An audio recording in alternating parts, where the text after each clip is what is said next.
Assalamualaikum warahmatullahi wabarakatuh. We are from Group 11. We would like to present about assessing student performance.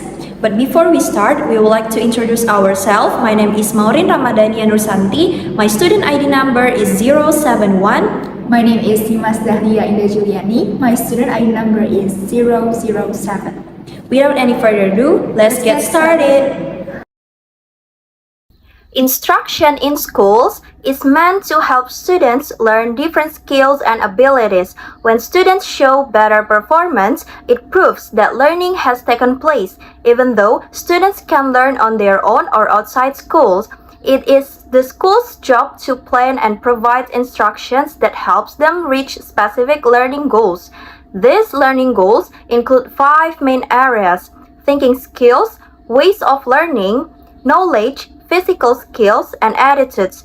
To reach these goals, lessons must be carefully planned and arranged in a proper order. Teachers and lesson designers need to check how well students have learned by looking at their performance. This helps them see if the instruction worked and if students gain the skills that were expected. Purposes of performance measures. 1. Students' placement. When students come back to school after a long break, they may forget some things they learned and pick up new ones on their own. Because of this, not all students start the new school year at the same level. Placement tests help find out what each student still remembers and what they can do. These tests are usually given at the start of the term and help teachers know where each student should begin learning. In individual programs, this is easier to manage. In group settings, teachers may need to give extra help to some students or provide advanced work to others. The better the instruction fits each student's needs, the more likely they are to succeed. 2. Diagnosis of difficulties. Diagnostic tests are used to find out which basic skills a student is missing when they are having trouble learning. These tests help teachers understand why a student is falling behind, usually because they haven't learned earlier skill needed for more advanced ones. With the test results, teachers can give special help to fix this gap, sometimes using different teaching methods to make sure the student doesn't struggle again in the same area. 3. Checking students' progress. Progress checks help teachers see if students are learning after each lesson. These checks can be short tests or simple questions. Teachers use them more often if students are having trouble and less if the class is doing well. In computer-based learning, these tests are included in each part of the lesson. They help students know how they are doing and help teachers plan what to teach next. In higher education, progress checks happen less often, but some instructors still use regular tests or computer-based tools to track learning.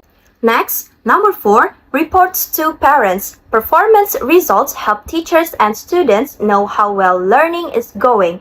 These results are also useful for sharing progress with parents and school leaders. They can be used to decide if a student is ready to move to the next grade, get a certificate, or enter a higher level of education. The last is evaluation of the instruction. Performance tests are used to check if teaching methods and materials are working well. By looking at test results, teachers can see which parts students struggle with and improve those areas. These tests are useful both during the development of lessons, formative evaluations, and after teaching is completed, summative evaluation. Procedures for objective. Objective reference assessment means testing students based on clear learning goals set for the course. These tests check if students can actually do what the learning objective describes. Teachers may give a pre-test before teaching to see what students already know and a post-test after teaching to measure what they have learned. If a student already knows the material, they might skip that part of the lessons. The key to planning this assessment is the verb in the learning objective. It shows what the students should be able to do and guides what to test. Congruence of objective and test validity. The congruence between a task and the learning objective is crucial for determining its validity. In simple terms, a task is valid if it directly measures the skill or ability described in the objective. For example, if the objective is for a student to compose a letter, the task should require the student to write their own letter, not just type one that someone else wrote. The task should match the performance described in the objective, and this is called congruence. It's important to ensure that the objective itself is accurate and truly reflects what the lesson aims to teach. Validity is confirmed when the task correctly measures the intended skills or ability. Designing the task situation. Task situations are based on clear learning objectives, which include details like the task, tools, and conditions. Often, these objectives can be turned into task instructions with just a few changes. For example, if the goal is to write a letter, the task can simply ask the student to do that using the right materials. The clearer the objective, the easier it is to design the task. For young children, the task instructions and objectives need to be explained in simpler words. Next, when using learning objectives to create tasks, there are some important things to be careful about. The first one is don't change the action in the objective. For example, if students are supposed to create something, don't just ask them to choose an answer. The task should match what the objective asks the student to do. The second one is other parts of the objective, like the situation, tools, and tasks, should also stay the same unless you are only simplifying the directions. Big changes can lead to a task that doesn't match what was taught. The third one is the task should not be harder or easier than what the objective requires. It should match the goal, not try to make it tricky or too simple. And then the last, the goal of the task is not to compare students or spread out scores. Instead, it should show whether each student has learned the specific skills or knowledge from the lesson. The concept of mastery. The idea of mastery learning means changing how we teach and test students. In traditional classrooms, only a few students are expected to get top grades, while others do just okay or fail. This system lowers motivation for both teachers and students. It often forces everyone to learn at the same speed and in the same way, which doesn't work for all students. Mastery learning believes that if students are given the right support, like more time, different materials, or help with missing skills, most of them can succeed. The goal is to help nearly all students fully understand what they are learning, not just a few. Determining criteria for mastery. To know if a student has mastered a lesson, clear success criteria must be set for each objective. If a student meets this level on a task, they can move on. If not, the teacher should find out what went wrong and give extra help. This can be done using special tasks to check smaller skills that lead up to the main goal.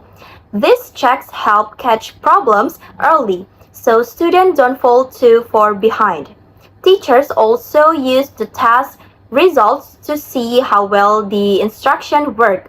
For example, if 90% of students master 90% of the goals, the course is seen as successful. These tests also help improve the course, guide grading, and support their student promotion. Alright, now I'm going to explain about the criteria for objectives, references assessments.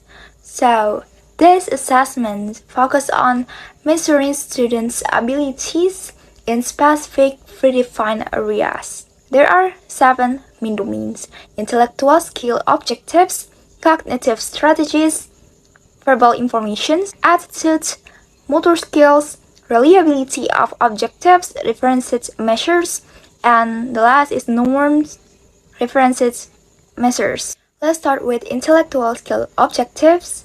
These include various types of learning outcomes that require students to apply cognitive processes to solve problems. For example, problem solving is assessed by how students apply learned rules or strategies to new challenges. Rule learning assesses how well students understand and apply specific rules. Defined concepts focus on understanding clear and specific concepts, while concrete concepts relate to tangible ideas learned through direct experience. Defined concepts focus on understanding clear and specific concepts, while concrete concepts relate to tangible ideas learned through direct experience. Lastly, discrimination assesses the ability to distinguish between different types of information, such as categorizing items based on learned rules. Moving on to cognitive strategies, one key aspect here is productive thinking. This refers to students' ability to engage in creative and original thinking. It's about generating new ideas and solutions, which are essential for higher order thinking and problem solving. For example, students might create original essays or arguments in writing classes to demonstrate understanding and creativity. Next, we have verbal information. In this domain, we assess how well students recall specific facts or concepts. Here are some examples. 1. Describe 3 causes of the American Revolution. 2. State the chemical names for substances like baking soda or chalk. 3. Summarize the process of electing a president when electoral fails. So the goal of verbal information is to ensure that students recall essential content clearly and accurately, which can assess it through direct, objective questions like this. Now let's discuss attitudes. Unlike knowledge-based assessment, attitudes cannot be measured by simple pass or failed criteria. Mastery in this area involves evaluating the strength of students' attitude. For example, we can assess the attitude by concern for others by measuring the frequency with which students exhibit caring behaviors. Over time, we can track improvements in attitudes based on their actions, such as demonstrating concern for others frequently. Motor skills are another important domain in objective reference assessment. These skills, like handwriting or typing, are assessed based on performance standards, including precision and speed. For example, typing speed might start at 30 words per minute in a beginner, with higher standard sets as students progress. It's essential to measure both the accuracy and speed of this to gauge mastery effectively. Reliability is a key concept in objective reference assessment. It ensures that the assessment consistently measures what it is intended to measure. There are 2 main aspects of reliability. Consistency. This means that a student's performance on the similar task should be consistent. For example, if a student can solve one arithmetic problem correctly, so they should be able to solve similar problems reliably. Temporal dependability. This refers to how stable the measurement is over time. For example, if a student performs well today, if we want to ensure on their performance will remain to similar with if we test it again in a different day. Norm reference measures are tests that compare a student performance with a group or established norm. The purpose is to measure achievements across a broader range of content and compare to students to others. For example, a reading comprehension test that assesses how well a student understands text compared to peers at the same grade level. And the second example, a standardized exam measuring how well a student can apply knowledge compared to other students. This helps determine how a student ranks in relation to others, typically used for summative tests. In conclusion, this explains that objective reference tests check if students have learned specific goals. They help identify who has mastered a skill, who needs help, or whether teaching should be improved. Unlike norm reference tests, which compare students to each other, focus on each student's actual learning. We think that's all from us. Thank you for your nice attention. Wassalamualaikum warahmatullahi wabarakatuh.